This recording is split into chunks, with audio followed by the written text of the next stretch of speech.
In this section, we're going to talk about saving money. And so, for example, if you want to save money for a retirement fund or your child's college fund, or if you want to save up money for a house, a lot of times it's hard to deposit one big giant lump sum into the bank. For most people, it's more realistic to save money by depositing small amounts on a regular basis, like taking a little bit of money out of your paycheck every week. Now, if you want to make regular payments rather than put one lump sum into the bank, we're going to have a completely different formula. And that's what we're going to talk about in this section.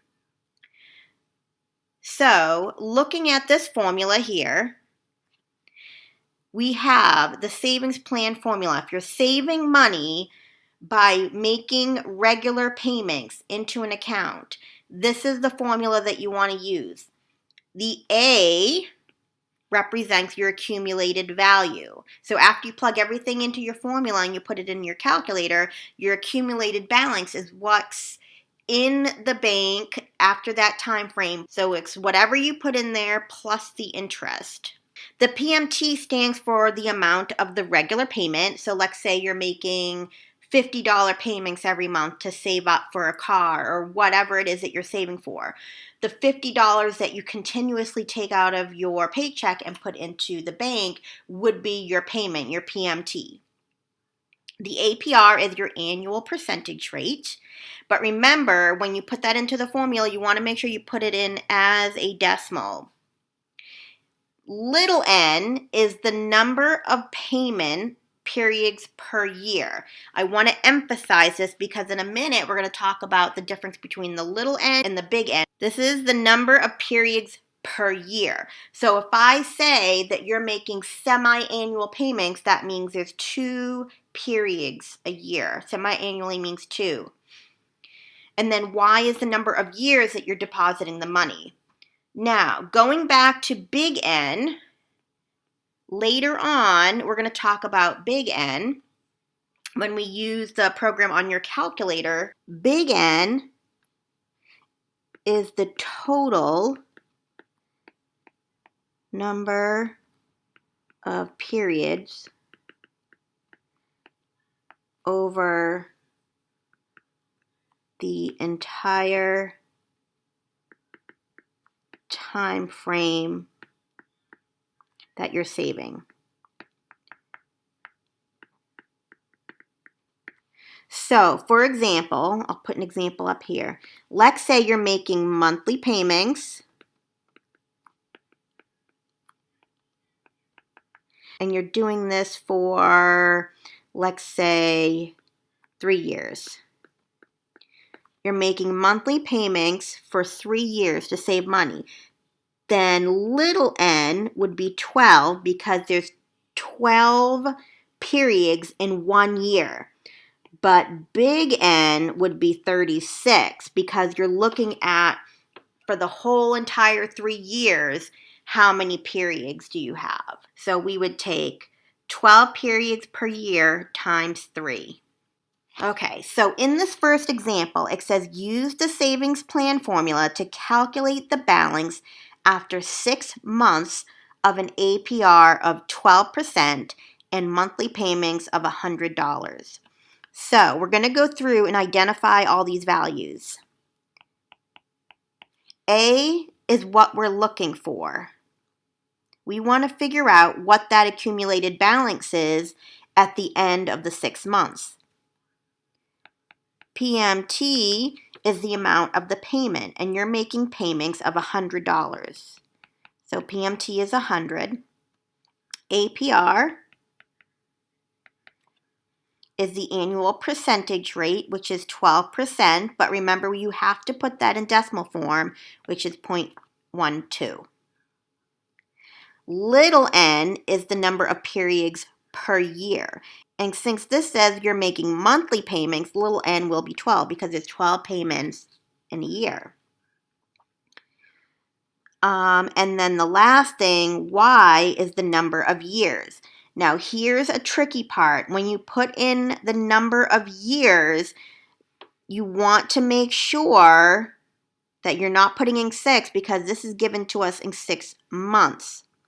So since this is 6 months, we have to translate that to years by putting 6 out of 12, which is a half a year. 6 months out of 12 months, that's a half a year. Or you can put it in as a decimal if you like to, as 0.5. Okay, so now we have to plug all of this into our formula. So we have 100 times 1 plus 0.12 over 12. We're going to raise it to the power of 12 times 0.5. We're going to subtract 1, and then we're going to divide by 0.12 divided by 12. Now, although it's easy to plug it in on paper when you're writing in those values, when you go to put this on the calculator, you have to make sure you put parentheses in the right place or you're not going to get the correct value. So when you put this in on your calculator, you want to make sure that you put all the parentheses in the right places. For brackets, you can use the parentheses on your calculator. So you would do parentheses, parentheses. For your exponent, you want to make sure you put parentheses around that if you have more than one factor up there. And then you want to make sure you do parentheses around this and parentheses around this. When you put all of those values in your calculator, what you should get is $615.20. So what that means is, for 6 months, every month we put in $100. We deposited 6 payments of $100, which is $600. That's our contribution. We made 6 payments of $100. That means whatever is over and above $600 is what we made in interest. So the interest is going to be $15.20. Okay, now I'm going to show you step by step on how to enter this in on the calculator to make sure you know what to do. Anywhere in the formula that you see a bracket or parentheses, you want to make sure that you enter that in as a parentheses on the calculator. And then also you want to put parentheses around your exponent if you have some kind of operation in your exponent like multiplication or division. So to check to see the answer on the calculator, I would do 100 times, and then in the formula there's a bracket, so I'm going to use parentheses. Then there's another parentheses, so I'm going to hit parentheses again, and then I'm going to put in 1 plus 0.12 divided by 12, then close parentheses. Then I'm going to raise it to the power of 12 times 0.5. When you want to raise something to a power, right above your division button, it looks like a little arrow pointing up. That's what you want to use to raise it up into the exponent. So I'm going to hit the arrow, and then I'm going to put in parentheses 12 times 0.5, and then I'm going to close parentheses. Now, to drop down out of the parentheses, you just hit the arrow button to the right, and it bumps it back down. And then we have to do minus 1, and then there's a bracket closing it off, so I have to hit parentheses. So that is the entire numerator of our formula. Then we're going to hit the division sign and do the bottom of the fraction. And in parentheses, I'm going to put, because there's parentheses in the formula, 0.12 divided by 12, and then I'm going to close parentheses.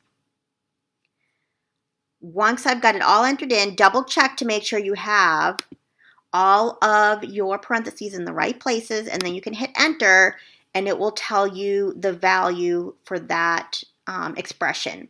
So it's 615.201506.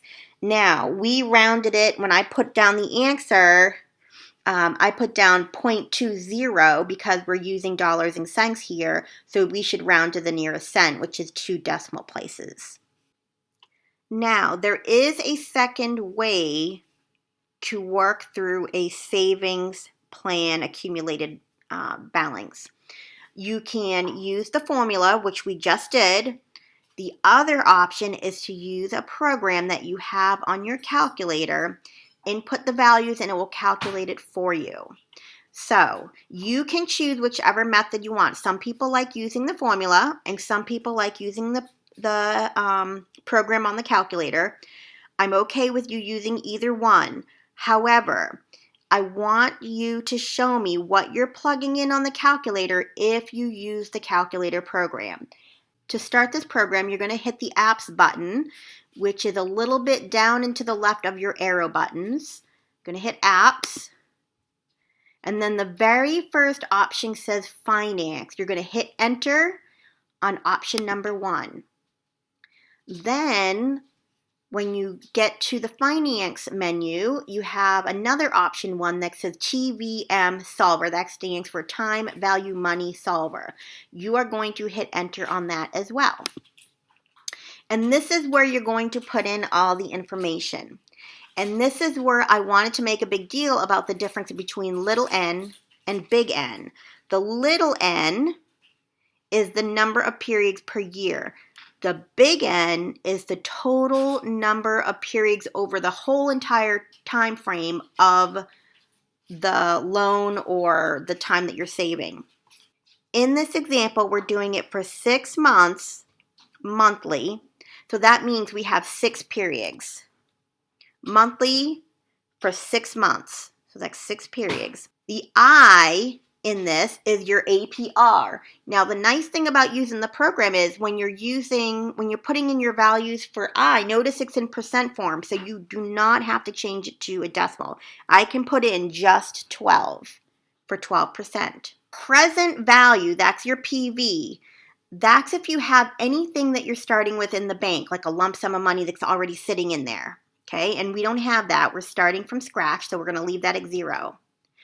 PMT is your payment, and we're making payments of $100, so I'm going to put in 100. Future value is what you're going to have at the end of this time frame, and that is what we're looking for. It's basically your accumulated value, but the calculator calls it future value. PY and CY should always be the same. That is the number of periods per year. Now, in this case, since we're doing it monthly, it should be 12. There's 12 periods in a year in this case, and they should always be the same. And your PMT should always be on end. The difference between begin and end is when you get your interest. And in this class, we're only talking about accumulating your interest at the end of the period, so that we want to leave that on end. You do not need to change it. Okay, once we have everything entered, what you're going to do is you're going to scroll up to the value that you're looking for. In this case, since we're looking for the future value, which is really our accumulated value, how much are we going to have in the future after the 6 months? I'm going to make sure my cursor is blinking on FV for future value, and then I want to tell the calculator to solve this. So right above your enter button in green, well, mine's in green, yours might be in a different color, but mine's in green, and it says solve. So that means I want to hit the alpha button first because this is green to access the solve option. So I'm going to hit alpha and then enter, and it will tell me the value. And it tells me it's 615.20. Now, you see a negative there. That just is indicating the flow of money. We're putting money into the bank, so we're losing that money. It's going out of our hands. So the pluses and the negative just shows you the direction that the money is flowing. Since this money is in the bank, it's leaving our hands, so it's going to be a negative. Okay, in this next example, it says you want to build a $100,000 college fund in 18 years by making regular end-of-the-month deposits, assuming that an APR of 3%, calculate how much you should deposit monthly. How much of the final value comes from actual deposits and how much comes from interest? So in this question, if you notice, it's asking for how much we should deposit monthly. So this is asking us to find the PMT, the payment. If we look at the formula for the savings plan, we have, you get your accumulated value is equal to the PMT times 1 plus APR over N raised to the NY minus 1. It's a big mouthful. And then I'm going to divide that by APR over N. So because we're trying to find the amount of the payment and not the accumulated value, we know what the accumulated value should be. We want to save $100,000. That's the accumulated value. So we need to solve this equation for the payment. When we do that, we get PMT is equal to your accumulated balance times the APR over N, all divided by 1 plus APR over N, all raised to the NY minus 1. So if you want to solve for the payment, you have to rearrange the equation so that it's solved for payment. So we're going to use this equation. Now we're going to enter in all of our values. Our payment is what we're looking for, so we're going to leave that blank. Accumulated balance is what we want to have in the future. How much do we want to have in that bank account after the 18 years? So that would be $100,000. Then the APR is 3%, but when we put it in, we have to put it in as a decimal. This is monthly payments or monthly period, so N is going to be 12, little n. And then this is going to be all over 1 plus 0.03 over 12 raised to the 18 times 12, because it's 18 years times little n, which is 12, minus 1, close parentheses. Now, when we put that in on the calculator, we should get $349.72. Okay, so now we're going to do the same example that we just finished, but now we're going to do it on the calculator program. So what we're going to do is we're going to come up to big N, and we're going to put in the total number of periods. It's already in there as 216, but how I got that was, remember, the total number of periods over the whole time frame. We did this for 18 years monthly. So that's 18 times 12 times a year. I'm going to do 18 times 12. When I input that, I get 216 periods. Then I'm going to put in for the APR, which is on here, the I%, and I don't have to change it as a decimal because the calculator program wants it as a percent. I'm just going to put in 3. We don't have any present value. There's not any lump sum of money already sitting in the bank. So we're starting at 0. The payment is what we're looking for. So I'm going to leave that alone for right now. I'm going to scroll down to future value. Future value is what we want to have, which is $100,000. And we're doing this monthly. So our PY and our CY needs to be 12. Now I'm going to go back up to payment, and I'm going to hit alpha, enter, and it's going to solve it for me.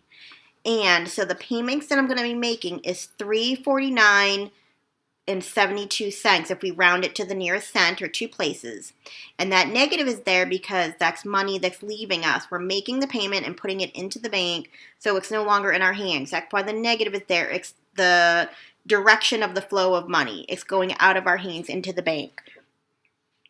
But when you write your answer down on your paper or in your homework system, you want to put it in without that negative. So you're going to put in 349.72. Okay, next example. You would like to retire 25 years from now and have a retirement fund from which you can draw an income of $50,000 per year forever. How can you do it? Assume a constant APR of 7%. What you need to do is you need to figure out how you can build a retirement fund that's large enough so that you can earn $50,000 in interest per year. If you can do that, then you can withdraw the interest from the account every year. Withdraw that $50,000, and you can just leave the principal in there. Well, we got to figure out what the principal needs to be in order to earn $50,000 in interest every year.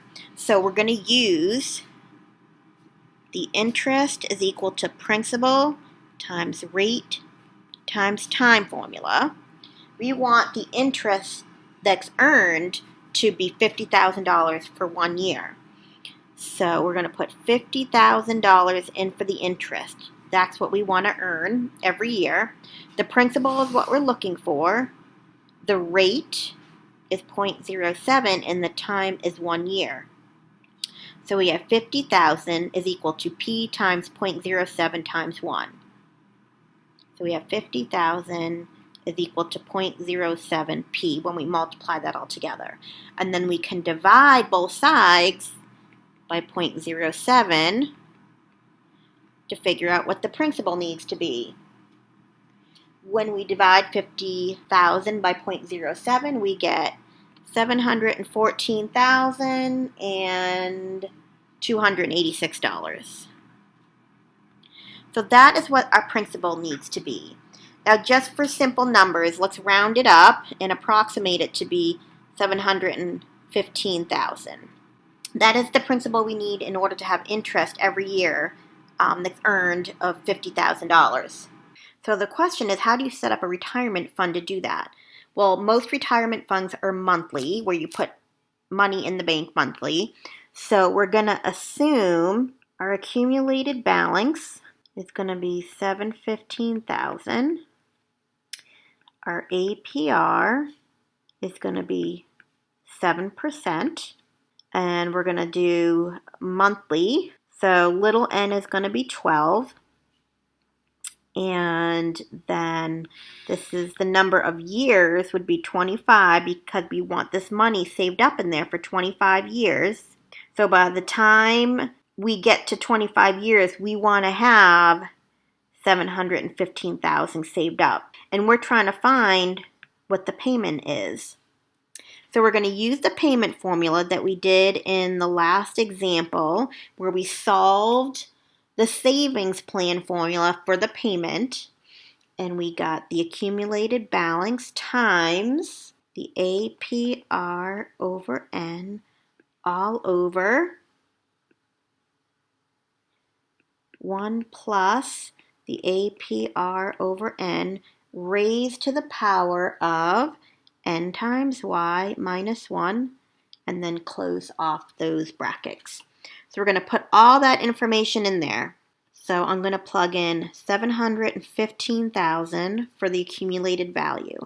Then APR is 0.07 divided by 12 all over 1 plus 0.07 divided by 12 raised to the power of 25 times 12 minus 1, close bracket.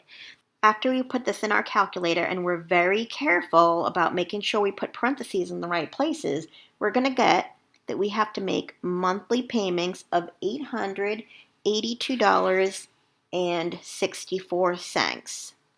That's a lot of money to put in monthly, but if you want to make sure that you have $50,000 earned in interest, this is what you need to do. You need to put $882.64 into a bank account every month. And then that way, in 25 years, by the time you retire, you have $715,000 sitting there in the bank, and then it's earning $50,000 in interest every year for you to be able to take that $50,000 out to live on, but the principal still remains in the bank, so it can earn you another $50,000 for the next year. Okay, now let's do this on the calculator using the Finance app. So just a quick refresher, to get to the Finance app, you're going to hit the Apps button that's a little bit down and to the left from your arrow buttons. And then on the first option, you hit Enter on Finance. And then you're going to choose the Time Value Money Solver in option 1. And then we're going to put in the information. Now, for the big N, that is the total number of periods over the whole entire time frame that you're saving money. So we're doing this monthly, which is 12 times a year, and we're trying to do this for 25 years so that by the time we retire, we have this amount saved up. So I need to do 12 times 25, and that means we're going to do 300 periods. Now, the interest rate was 7 for the APR, and remember, when you're using the calculator program, you do not need to change it to a decimal. For present value, we do not have any money already sitting there. We're starting at 0. The payment is what we're looking for, so we're going to leave that alone. Now, the future value is what we want to have. We want to have $715,000 by the time we get to the end of the 25 years. And we're doing this monthly, so that means there's 12 periods in 1 year. So the PY and the CY needs to be 12. Now I'm going to go back up to payment because that's what I want to find, and I'm going to hit alpha and enter. And so there is the amount that we solved using the formula. We're getting the same value when we're using the calculator program. So the monthly payments needs to be $882.64 when we round it to the nearest cent, which is 2 decimal places. Okay, next example, it says suppose you want to accumulate $50,000 for a college fund over the next 15 years. You want to determine whether the investment plan will allow you to reach your goal. You deposit $50 per month into an account with an APR of 7%. So we're going to do this one strictly on the calculator because up to this point I've shown you what I want to see if you use the formula, which is this. I want to see what you're plugging in and then the final answer. So what I expect to see if you're using your calculator app is I want to see what you're plugging in for your variables. On the calculator app, there's N, there's I%, there's present value, there's PMT, there's future value, there's PY, and CY. This is what you see on your calculator, and so if you choose to use your calculator program, the work that I want to see for that is what you're plugging in on the calculator. In this case, we're going to deposit $50 per month into an account. So the $50 is the payment, so I'm going to put 50 in for PMT. We're doing this every month, so that's 12 times a year, so the PY and the CY is going to be 12. You start with $0 and your interest or your APR is 7%, and then your big N is going to be 12 times 15. Okay, what you're looking for is the future value. You want to see if you put $50 in the bank every month under these conditions if you're going to have $50,000 or not saved up. So let's then go to our calculator. I'm going to scroll up to N and I'm going to put in 12 times 15. That's 180 periods. I'm going to put in 7% for I. Present value is 0. Our payment is $50.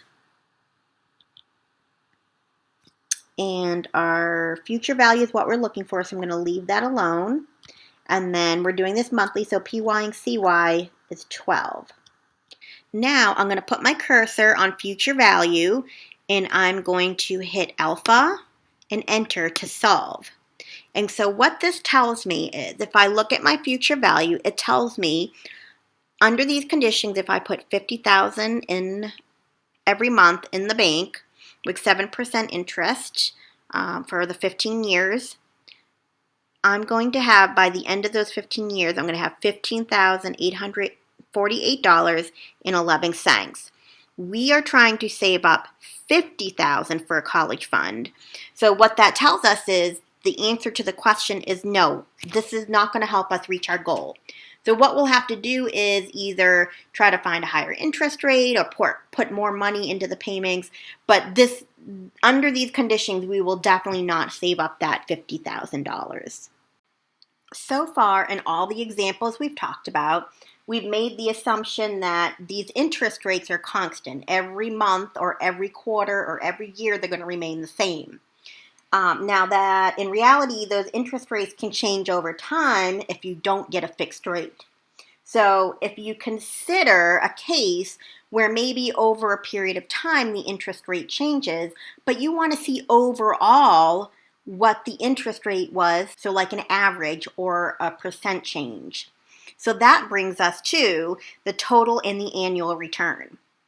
So the total return is a percent change from a starting point to a stopping point, and you want to see from that starting point to that stopping point in time how much your investment has changed in terms of percent. The annual return is the average annual rate over the period of time. So you want to see on average how much your interest rate was during that period of time. Okay, so in this first example where we talk about total and annual return, it says you invest $3,000 in Clearwater Mutual Fund. Over 4 years, your investment grows to a value of $8,400. What are your total and annual returns for the 4-year period? So we're going to use our formulas. The total return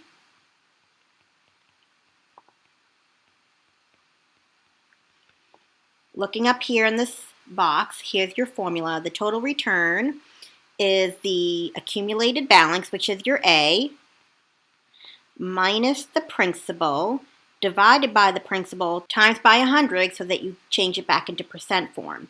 Now notice, this formula is virtually the same thing as saying it's a percent change.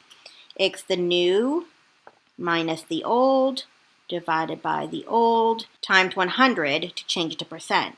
The new value is your accumulated value. What is your accumulated balance in the account right now at the end of the 4 years? And then your principal is your starting point, so that's your old value. So we're seeing that percent change formula again pop up in different ways. We're just using it in different terms. Okay, so I'm going to plug in my accumulated balance, which is $8,400.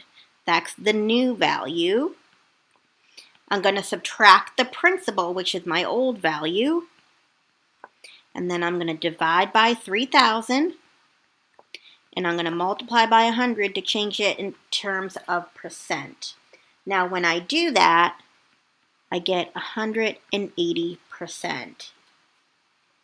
And so the total return, it being 180%, means that the value of your investment after 4 years is 1.8 times the original value. You've increased it by 80%. Okay, now let's do the annual return.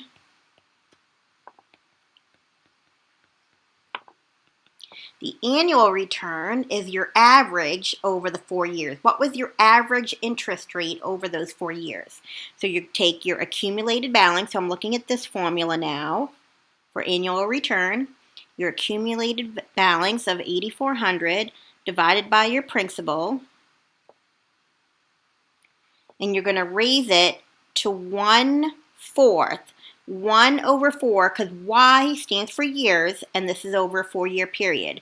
So I'm going to raise it to the 1/4 power and subtract 1. The annual return formula gives you the value as a decimal, so you'll have to multiply by 100 to change it back to a percent. Now, your annual return being approximately 29.4% means that your investment has grown on average over those 4 years about 29.4%. And that's 29.4% each year. So let me add that in there. On average, this was your growth for each year. Now let's do a second example.